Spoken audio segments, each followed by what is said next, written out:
Road खराब होऊन त्याची दयनीय अवस्था झाली आणि ते आम्हाला या 22 गावातील जो संपर्क आहे तो तुटला जातो पावसाळ्यामध्ये। त्यामुळं या रोडची दयनीय अवस्था होत आहे आणि ती दुरुस्त व्हावी किंवा चांगला व्हावा यासाठी आमची मागणी आहे। आमचं हे उपोषण रोडबद्दल आहे, दहेगाव ते केळझर रोड। आणि मेन प्रॉब्लेम आम्हाला हा खदानीचा आहे, कारण आमची शेती पण असल्याच्यानं आमचा शेतीलाही प्रॉब्लेम आहे आणि सगळ्यात जास्त ह्या रोडला गावकऱ्याला त्रास आहे रोडचा।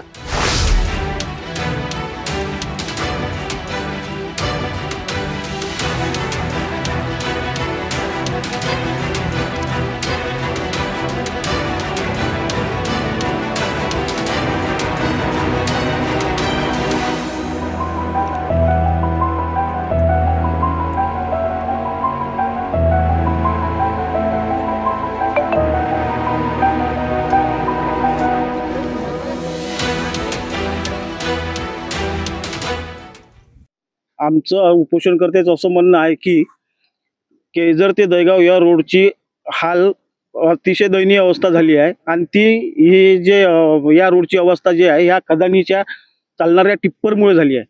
त्या टिप्पर या रोडची क्षमता कमी आहे आणि त्याच्यावर ओव्हरलोड असे टिप्पर चालत असतात, त्याच्यामुळे हे वारंवार असे रोड खराब होऊन त्याची दयनीय अवस्था झाली आणि ते आम्हाला या 22 गावातील जो संपर्क आहे तो तुटला जातो पावसाळ्यामध्ये।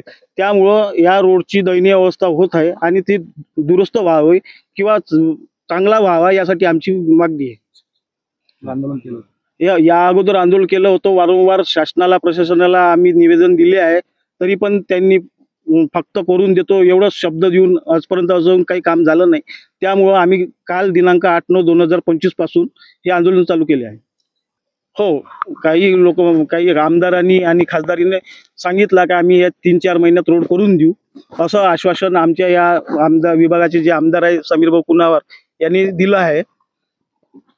पण ते प्रायोजित असल्यामुळे किंवा प्रस्तावित असल्यामुळे आम्ही याच्यावर विश्वास करू शकत नाही। पुढील पवित्रा आमरण उपोषण तर आहेच, पण जोपर्यंत आमच्या मागण्या मान्य होत नाही तोपर्यंत आम्ही इथं बसून राहू। या अगोदर दिला आहे परंतु पाठपुरावा नाही झाला। काय सांगाल? जर या रोडची जर अशी अवस्था वारंवार खदानीच्या टिप्परमुळे होत असेल तर खदानच बंद करावं अशी आमची मागणी आहे। आमचं हे उपोषण रोडबद्दल आहे, दहेगाव ते केळझर रोड। आणि मेन प्रॉब्लेम आम्हाला हा खदानीचा आहे, कारण आमची शेती पण असल्याच्यानं आमचा शेतीलाही प्रॉब्लेम आहे आणि सगळ्यात जास्त ह्या रोडला गावकऱ्याला त्रास आहे रोडचा। ओव्हरलोड टिप्पर चालणे, गाड्या जवळून गेले की साईड नाही देणे, त्याचे ट्रकमधून गोटे सुद्धा पडतात, त्याच्यानं टू व्हीलरवाल्याला खूप धोका आहे।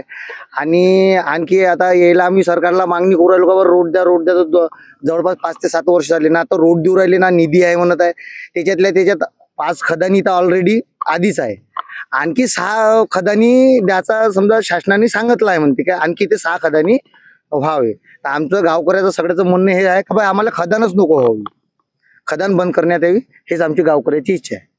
उद्यापासून समजा आता आमच्या याचा समजा खदानीचा समजा लिलावट लावत नाही सरकार, तोपर्यंत आम्ही आमचं आमरण उपोषण चालू राहणार।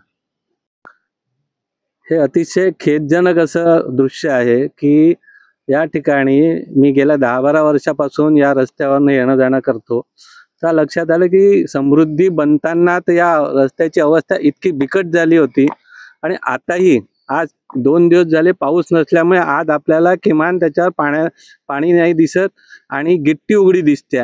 पण भर पावसाळ्यामध्ये आणि त्यातल्या त्यात रात्रीच्या वेळी अनेक अपघात या ठिकाणी घडतात।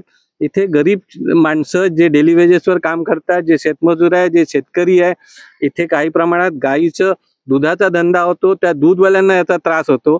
या सगळ्या त्रासामध्ये या रस्त्याकडे दुर्लक्ष केलं जातं आणि गावकऱ्यांना वारंवार सांगण्यात येतं की या रस्त्याचा मंजुरी झाली आहे।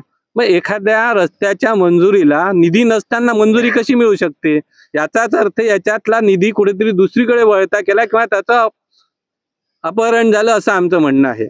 आणि दुसरी या सरकारच्या बद्दलचा आमचा रोष असा आहे की या सरकारला नागरी करण्यासाठी सगळीकडे पैसा आहे, पण गावातल्या शेतकऱ्यासाठी त्याच्या शेतावरचं नुकसान झालं त्याच्यासाठी नाही, त्याच्यात गावातल्या पांदन रस्त्यांसाठी पैसा नाही आहे, त्याच्यातल्या गावातल्या रस्त्यांसाठी पैसा नाही आहे।